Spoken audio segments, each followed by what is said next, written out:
தினமர நேயர்களுக்கு வணக்கம். பல்வேறு அரசியல், பொருளாதார, சமுதாய பிரச்சனை ஆலோசனை நிகழ்ச்சியில் இன்று நம்முடைய திருச்சூர் மாநகராட்சியின் 35வது வார்டு பாரதிய ஜனதா கட்சியின் உறுப்பினர், மாமன்ற உறுப்பினர் மும்தாஜ் தகா வந்திருக்காங்க. வணக்கம் மேடம். வணக்கம் சார். மிக்க மகிழ்ச்சி மேடம். நீங்க பாரதிய ஜனதா கட்சியின் சிறுபான்மை அணியிலிருந்து வெற்றி பெற்றிருப்பது எங்கள் வாழ்த்துக்களை தெரிவித்துக் கொள்கிறோம் உங்களுக்கு. மேடம், இப்போ பாத்தீங்கன்னா சிறுபான்மை சமுதாயத்திலே அரசியலுக்கு வருவது என்பதே ஒரு மிகப்பெரிய கேள்விக்குறி. அந்த அரசியலுக்கு வந்துட்டு அதுல வெற்றி பெறுவது என்பது நம்ம அவ்வளவு எளிதாக ஈட்டக்கூடிய விஷயம் கிடையாது. அதுவும் உங்களோட மத கட்டுப்பாடு போன்ற விஷயங்கள், பல விஷயங்கள் இருக்கு. அதெல்லாம் தாண்டி ஒரு பெண் அரசியலுக்கு வெற்றி பெறுவது என்பது ஒரு மிகப்பெரிய சாதனையாக பார்க்கப்படுகிறது. அந்த வெற்றியை நீங்க பெற்றிருக்கிறீர்கள். அதுவும் உங்க மதத்திலிருந்து நீங்க வெற்றி பெறுவது மிகப்பெரிய விஷயமா பார்க்கிறது. எப்படி மேடம் இந்த நிகழ்வை பாக்குறீங்க? அது முழுசாக சொல்லணும்னா என்னோட பார்ட்டியோட ஒரு சப்போர்ட் சிஸ்டம் தான். ஏன்னா ஒருத்தங்க எல்லா கட்டுப்பாடையும் மீறி ஒரு இடத்துக்கு வர்றோம்னா ஃபர்ஸ்ட் பார்ட்டி அதுக்கு ஃபுல் சப்போர்ட்டாக இருக்கணும். என்னோட ஜில்லா பிரசிடென்ட் ஜஸ்டின் சார் ஆகட்டும், மற்ற எல்லா லீடர்ஸ் ஆகட்டும், ஸ்டேட் லெவல்ல கூட ஆகட்டும், எனக்கு அவ்வளோ ஒரு இடம் கொடுத்தாங்க. இப்போ நான் நின்னு அதுல வெற்றி பெறுவேன்னா அவங்க முழுசா நம்புனாங்க. அதுதான் ஃபர்ஸ்ட் திங். அப்புறமா என்னோட தொகுதியில ஒவ்வொருத்தரும் மத கட்டுப்பாடுகள் மீறி என்ன எனக்கு ஓட்டளித்து வெற்றி பெற வச்சாங்க. என்னோட என்னோட அந்த ஒரு எல்லாமே ஒரு மேஜிக்கல் மொமெண்ட் மாதிரி தான் எனக்கு ஃபீல் ஆகுது. மதத்தை மீறி ஆஸ் எ பர்சன் அவங்க என்ன கன்சிடர் பண்ணாங்க, வோட் பண்ணாங்க. அவங்களுக்கு தான் முதல்ல நன்றி சொல்லணும். I'm blessed, that's it. இல்லை மேடம், முக்கியமாக பார்த்து போனீங்கன்னா உங்கள் ஃபேமிலியில் அந்த சப்போர்ட் இருக்கணும் இல்லை மேடம். பொலிட்டிக்கலில் போயிட்டு நீங்கள் ஒர்க் பண்ணணுன்னா அவங்களும் அவங்க சப்போர்ட் கொடுத்துருங்களே. ஏன்னா அவங்களும் பல்வேறு மத விஷயங்கள், கட்டுப்பாடுகளாக இருக்கும். பட் அவங்கெல்லாம் அதையெல்லாம் தாண்டி உங்களுக்கு அந்த ஃப்ரீடம் கொடுத்தனால தானே உங்களுக்கு பாலிடிக்ஸ்ன்றக்குள்ளே என்ட்ரி ஆக முடியுது இல்லையா? ஆமா, முழுசாக அவங்க எனக்கு சப்போர்ட் சிஸ்டமா இருந்தாங்க. அப்பா ஆல்ரெடி திருச்சூர்ல பிஜேபியில ஒர்க் பண்றவர் தான். என்னை விட சீனியர் அவரு. நான் 8 இயர்ஸ் தான் ஆகுது மெம்பர்ஷிப் எடுத்து. என்னோட ஹஸ்பண்ட் ஆகட்டும், என்னோட அம்மாவாகட்டும், எல்லாருமே எனக்கு ரொம்ப சப்போர்ட் பண்ணி என்னால முடியும் அந்த மாதிரி ஒரு பிலீவ் அவங்க வச்சாங்க. அதையும் ஒரு பிளஸிங் தான் என்ன நினைக்கிறேன் நான். மேடம், அது மாதிரி பார்த்தீங்கன்னா நீங்கள் முதல்ல ஒர்க் பண்ணியிருந்தீங்க. அப்புறம் பெட் ஷாப் வச்சுருக்கீங்க. பெட் ஷாப் அதுலேருந்து அதுக்கப்புறம் பொதுமக்கள் கூட நீங்கள் மூவ் பண்ணுற விஷயங்கள், இது மாதிரி விஷயங்கள்லாம் இருந்திருக்கு. ஸோ பலரும் என்ன சொல்கிறாங்க, அவன் பெட் ஷாப் வச்சிருந்தனால பப்ளிக் கூட நல்லபடியாக மூவ் பண்ணக்கூடிய ஒரு வாய்ப்பு கிடைச்சிது. அந்த வாய்ப்பை நல்லபடியாக யூஸ் பண்ணிக்கிட்டாங்க அப்படின்னு சொல்கிறாங்க. So pet shop to politics எப்படி மேடம் இந்த நகருதல் எப்படி பார்க்குறீங்க?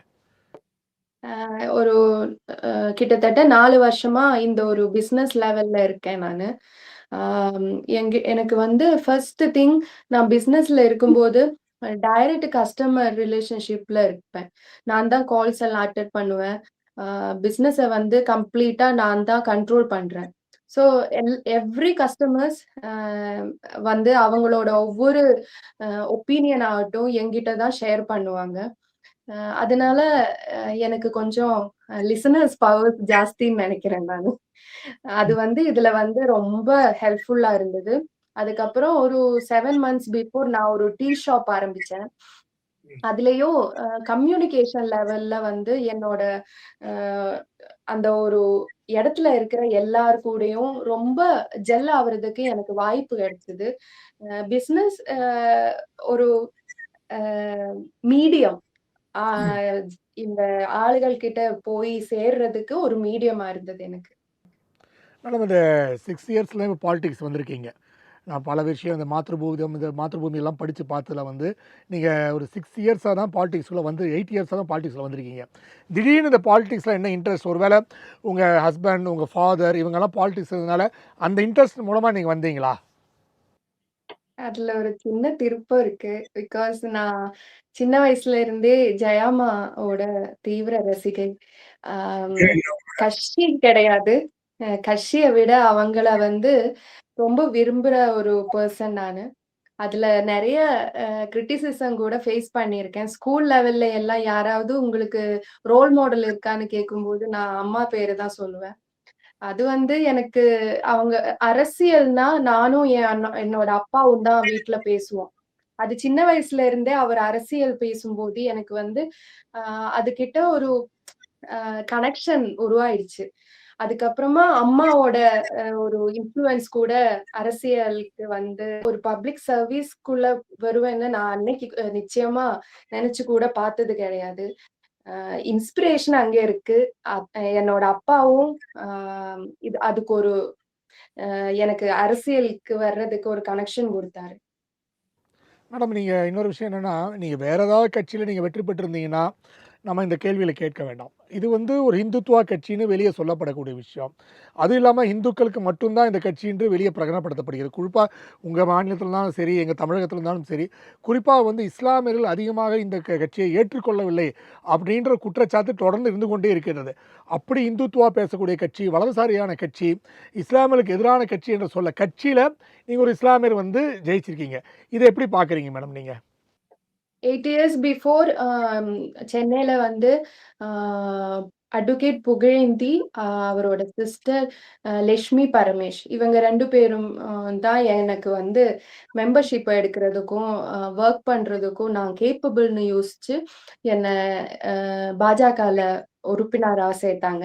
அவங்க வந்து தான் எனக்கு இதுல ஒரு விண்டோவா அமைஞ்சது.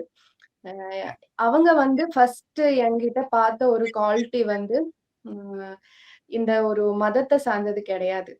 ஆஸ் எ பெர்சன் பாஜகல வந்து யாருக்குமே பெர்ஃபார்ம் பண்ண முடியும். அவங்க ஒரு பிளாட்ஃபார்ம் குடுக்குறாங்கன்னு ஒரு நம்பிக்கை குடுத்தாங்க. இப்போ என்னோட திரிச்சூர் மாநிலத்தில ஆகட்டும், அ இப்போ டிஸ்ட்ரிக்ட் லெவல்ல எவ்ரி லீடர்ஸ் அவங்க ஒரு ப்ராமிஸ் குடுக்குறாங்க. எந்த மதத்துல சேர்ந்தவங்களாகட்டும், எந்த விதமான ஒரு அ இதுல இருந்து வந்தவங்களாகட்டும், அவங்களுக்கு ஒரு பிளாட்ஃபார்ம் குடுத்து, அந்த பிளாட்ஃபார்ம்ல அவங்க நல்லா பெர்ஃபார்ம் பண்றதுக்கு எல்லா விதமான ஒரு சான்ஸஸையும் குடுக்குறாங்க. அதுதான் பாஜகல எனக்கு புடிச்ச பெரிய ஒரு விஷயம். ஏன்னா நான் ஃபர்ஸ்ட் வந்து மெம்பர் ஆவுறது வந்து ஒரே ஒரு பொலிட்டிக்கல் பார்ட்டி வந்து பாஜக தான். அதனால 8 இயர்ஸா நான் அதுல இருக்கேன்னா, அ அவங்க குடுக்குற அந்த ஒரு மதிப்பு தான். பெரிய ஒரு உதாரணம். பிஎம் நரேந்திர மோடி அவரோட கொள்கைய போல ஒவ்வொருத்தரும் பார்ட்டியில வந்து ஈக்குவலி இம்பார்ட்டன்ட்ன்னு சொல்லி, அ அந்த ஒரு சான்ஸ் குடுத்தாங்க. நான் வந்து அதுல பெருமைப்படுறேன் ஆக்சுவலி. எனக்கு அதுல ஒரு சான்ஸ் கிடைச்சதாகட்டும், இல்ல வின் பண்ணதாகட்டும், மொத்தமா அது வந்து அ என்னோட ஊர்க்காரங்களோடதும், பாட்டியோடதும் தான் மிகப்பெரிய அ அவங்க தான் குடுத்தாங்க. அதுக்கு மேல எனக்கு எந்த விதமான ஒரு அ ச ஒரு பெர்சனா எனக்கு எந்த விதமான ஒரு டெவலப்மென்ட்டும் நான் சொல்லல. இம்பாக்ட்டும் நான் சொல்லல. கண்டிப்பா மேடம். இப்ப பார்த்தீங்கன்னா, உங்க உங்க வார்டுல கிட்டத்தட்ட 28 பேர் போட்டியிட்டு இருக்காங்க. அந்த 28 மகளிர்ல நீங்க வெற்றி பெற்றீங்க இல்லையா? ஆமா. ஆக்சுவலி வந்து இந்த தடவ மகளிர் ரிசர்வேஷன் வருது எங்களோட டிவிஷன்ல. ம். என்னோட டிவிஷன்ல வந்து நாங்க 3 பேரு போட்டியிட்டோம். ரொம்ப ஹெல்த்தியான ஒரு காம்படிஷன் இருந்தது. அதுலயும் அ நாங்க அ ஆக் நாங்க ஒரு டீமா வொர்க் பண்ணோம். பாஜகல வந்து எவ்ரி பெர்சன்ஸ் ஒரு குரூப்பா தான் வொர்க் பண்ணோம். நான் ஒரு கேண்டிடேட்ன்றதுனால எனக்கு முக்கியத்துவம் கிடையாது. நானும் ஒரு குரூப்ல ஒரு மெம்பரா தான் வொர்க் பண்ணேன். அ அது பார்ட்டி வந்து அந்த மாதிரி ஒரு கொள்கைய வச்சிருந்தாங்க. அது ரொம்ப சக்சஸ்ஃபுல்லா முடிஞ்சுது. கண்டிப்பா. நீங்க ஒரு 77 ஓட்ல நீங்க வெற்றி பெற்றீங்க. அதாவது வந்து கம்யூனிஸ்ட், காங்கிரஸ் இவங்கள விட இது வந்து நீங்க வந்து 77 ஓட்ல ஜெயிச்சிருக்கீங்க. இது உங்களோட ஃபர்ஸ்ட் எலக்ஷன் இல்லையா? ஃபர்ஸ்ட் எலக்ஷன்லேயே நீங்க வந்து ஜெயிச்சிருக்கீங்கிறது ஒரு மிகப்பெரிய விஷயம். ஸோ இத்தனை அதாவது எப்பவுமே வந்து எங்களுக்கு தெரிந்து கேரளால வந்து ஒரு கம்யூனிஸ்ட், இல்ல காங்கிரஸ் இவங்க தான் மாத்தி மாத்தி ரூலிங் பார்ட்டியா வந்துகிட்டே இருப்பாங்க மாத்தி மாத்தி. ஸோ இந்த சூழ்நிலையில முதல் முறையா நீங்க வந்து ஜெயிச்சிருக்கீங்க. ஸோ இந்த இவங்க 2 பேரும் நீங்க எப்படி வந்து அவங்க குடுத்த வாக்குறுதி, உங்க குடுத்த வாக்குறுதி, இதில என்ன வித்தியாசம் மக்கள் கண்டாங்க? நீங்க குடுத்த வாக்குறுதில எது மக்கள அதிகமா கவர்ந்தது? நாங்க வந்து எந்த விதமான அரசியல் விமர்சனங்களும் பண்ணல சார். நாங்க ம். வந்து எங்களால என்னோட நான் சேர்ந்த அந்த ஒரு பார்ட்டி என்ன வந்து ஒரு ரெப்ரசன்டேட்டிவா வச்சது. நாங்க ஆஸ் எ குரூப் பார்ட்டிய சேர்ந்தவங்க எப்பவுமே மக்கள் கிட்ட போகும்போது டெவலப்மெண்டல் பாலிசிஸ் மட்டும் தான் பேசியிருக்கோம். பிஎம் நரேந்திர மோடியோட எவ்ளோ பாலிசிஸ் ஒரு ஒவ்வொருத்தருக்கும் எவ்ளோ பெனிஃபிட் அளிக்கிறது அது மட்டும் தான் பேசியிருக்கோம். அதுதான் இந்த ஊர்க்காரங்களுக்கு மிக முக்கியத்துவம்னு நாங்க ஃபீல் பண்றேன். அதுதான் இந்த வெற்றிக்கு முதல் கூட்டாக இருந்தது. மேடம் இப்போ நீங்க வெற்றி பெற்றிருக்கீங்க. இப்போ உங்க வார்டு மெம்பர்ஸ், அந்த வார்டு மக்களுக்கு என்னெல்லாம் வந்து அவங்களுக்கு கிடைக்கலை, நீங்க இப்ப ஜெயிச்சதுனால என்னெல்லாம் அவங்களுக்கு கிடைப்பதற்கு உதவி செய்வீங்க? ஃபர்ஸ்ட் ஒன் வந்து நான் ஏற்கனவே சொன்ன மாதிரி பிஎம்மோட every policies for every citizen அதுதான் எங்களோட ஃபர்ஸ்ட் திங். யாரெல்லாம் அதுக்கு உரிமை படுத்தவங்க அவங்களுக்கு அந்த பாலிசியோட பெனிஃபிட் போய் சேரணும். அதுதான் ஃபர்ஸ்ட் திங் நாங்க வைக்கிறது. அதுக்கப்புறமா ஹெல்த் சென்டர், இன்ஃப்ராஸ்ட்ரக்சர் டெவலப்மெண்ட்ஸ், குழந்தைகளுக்கான அங்கன்வாடி அந்த மாதிரி நிறைய பாலிசிஸ் நாங்க ப்ராமிஸ் பண்ணியிருக்கோம். நாங்க இந்த 5 இயர்ஸ்ல அது அச்சீவ் பண்ணுவோம்னு நம்புறோம் சார். கண்டிப்பா மேடம். நீங்க 77 ஓட்ல ஜெயிச்சிருக்கீங்க இல்லையா? இது வந்து கிட்டத்தட்ட ஒரு 700 ஓட்டு நீங்க பெற்றதுல முன்னிலையில இருந்திருக்கீங்க. ஸோ இந்த ஓட்டு சதவீதம் மக்கள் உங்களை பார்த்தது, நீங்க மக்கள் வந்து எப்படி நம்பிக்கைக்குரிய ஒரு நபரா மக்களுக்கு எப்படி நீங்க மாறுனீங்க? அ அது வந்து சொல்லணும்னா, அ இது நான் பொறந்து வளர்ந்த ஊரு சார். First okay. திங். அதுக்கப்புறம் என்னோட அப்பா. இந்த 2 திங் மட்டும் தான் நான் பெர்சனலி சொல்லுவேன். அதுக்கு மேலாக ஒரு ஒரு ஒரே ஒரு திங் வந்து பார்ட்டி. ம். பார்ட்டில வந்து இந்த ரூலிங் ஓட இப்ப நீங்க சொன்ன மாதிரி காங்கிரஸ் இல்லாட்டி எல்டிஎஃப். இதுக்கு மேலாக ஒரு சேஞ்ச் எப்படி கொண்டு வர முடியும்? இல்ல அ சேஞ்ச் ஆகாது என்ன சொல்றது? எப்படி சேஞ்ச் ஆக்க முடியும்னு தான் யோசிச்சோம்.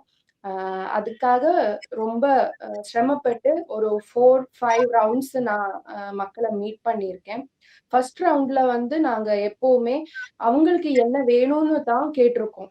அதுக்கு தகுந்த மாதிரி தான் 2ண்ட், 3ர்ட் ரவுண்ட்ல நாங்க அது வந்து ஒரு லிஸ்டாக அவங்களுக்கு குடுத்தோம். இதெல்லாம் நாங்க உறுதி தருகிறோம் அந்த மாதிரி. நான் வந்து கான்வர்சேஷன்ஸ் என்னோட சேர்ந்து வொர்க் பண்ணவங்களாகட்டும், நானாகட்டும் ஒரு அ கான்வர்சேஷன் மெத்தட்ல தான் மக்கள் கிட்ட போய் சேர்ந்தோம். அது வந்து it is the success key. Okay madam. இப்போ உங்களுக்கு வந்து இன்னும் எனக்கு தெரிஞ்சு இன்னொரு விஷயம் உங்களுக்கு உறுதுணையா இருந்திருக்கும்னு நெனைக்கிறேன். ஏன்னா திரிச்சூர் பார்லிமென்ட்ல வந்து சுரேஷ் கோபி அவர் ஜெயிச்சிருக்காரு. அவருக்கு நீங்க ஒர்க் பண்ணியிருக்கீங்கன்ற விஷயத்தையும் நான் செய்தித்தாள் மூலமா தெரிஞ்சுக்கிட்டேன். அவருக்கு நீங்க பல்வேறு இடங்கள்ல, பல்வேறு நிலைப்பாட்டுல நீங்க அவருக்கு ஒர்க் பண்ணியிருக்கீங்க அப்படின்ற விஷயத்த பார்க்குறேன். ஸோ அவர் எம்பி.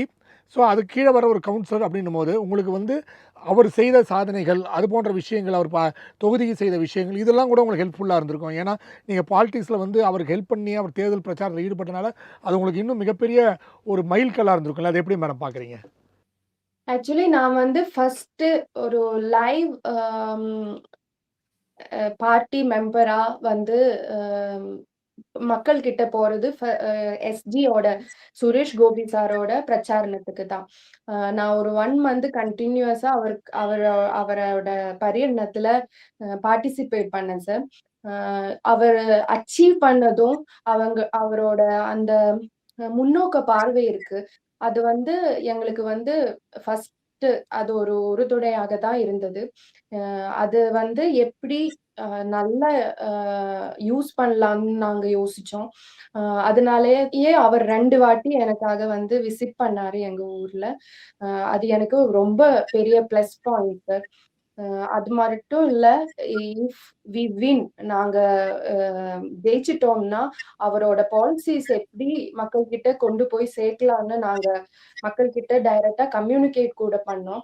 அதனால சுரேஷ் கோபி சாரோட அந்த ஒரு சப்போர்ட் வந்து என்னோட விக்டரியில கொஞ்சம் ஜாஸ்தியாவே இம்பாக்ட் குடுத்தது. மேடம் இப்ப பார்த்தீங்கன்னா, இப்ப கேரளால வந்து திருவனந்தபுரம் வந்து இப்ப பாஜக வந்து அந்த மாநகராட்சியை வெற்றி பெற்றிருக்கிறது. ஸோ இது வந்து தொடரும் அப்படின்னு பெரிய விஷயமா பேசப்படுகிறது. ஏன்னா மற்ற இடங்கள்லாம் காங்கிரஸ் ஜெயிச்சிருக்கு. திருவனந்தபுரம் மட்டும் இது பிஜேபி வெற்றி பெற்றிருக்கிறது. ஸோ இந்த வெற்றி இன்னும் அடுத்த கட்டத்துக்கு எடுத்து போணும் இல்லையா? இப்போ வருகின்ற அடுத்த ஆண்டு வந்து உங்களுக்கு வந்து அ ம எங்கள் தமிழ்நாட்டில இருக்கிற தேர்தல் மாரி உங்களுக்கும் வந்து தேர்தல் நடக்க இருக்கின்றது.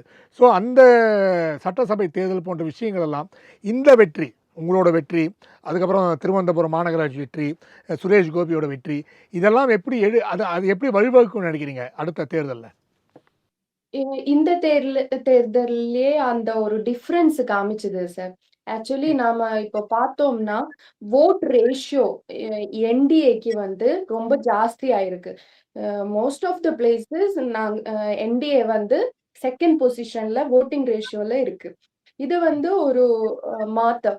அ மாறாதது மாறும்னு சொல்லி ஒரு லோகோ போட்டிருந்தோம் நாங்க. என்டிஏ போட்டது. அந்த ஒரு ஸ்லோகன் வந்து கரெக்ட்டா அமைஞ்சது. ரேஷியோ வந்து பல மடங்கு ஜாஸ்தியா இருக்கு. இது வந்து after 5 years or any other election NDA வந்து ரொம்ப ஸ்ட்ராங்கா கேரளா ஃபீல்ட்ல வந்து டெவலப் ஆவறதுக்கு ஒரு பிளாட்ஃபார்மா வந்திருக்கு சார். மேடம் இன்னொரு விஷயம், இந்த தேர்தல் பிஜேபி பக்கம் பலர் பார்வை, பொதுமக்களின் பார்வை திரும்புவதற்கு முக்கியமான காரணம்னு சொல்லப்பட்டது வந்து, ஐயப்பன் கோயில் துவாரபாலர்கள் தங்கம் வந்து திருடப்பட்டது இல்லையா? அது வந்து கம்யூனிஸ்ட்டுகளோட அதிகமான அந்த கையாக இருந்தது அதில. அவங்களோட செயல்பாடுகள் அதிகமா இருந்ததுன்ற ஒரு வெறுப்பு மக்கள் மத்தியில இருந்த காரணத்தால தான், பாஜக பக்கமும் வந்து வாக்களிப்பதற்காக பொதுமக்கள் தயாரா இருந்தாங்கன்னு சொல்றாங்க. ஸோ அந்த ஐயப்பனோட ஸ்ட்ராட்டஜி இது ஒர்க் ஆயிடுச்சுன்னு நினைக்கிறீங்களா? அது ஆக்சுவலி ஸ்ட்ராட்டஜி கிடையாது சார். எது உண்மையோ அதுதான் பேசப்படுது.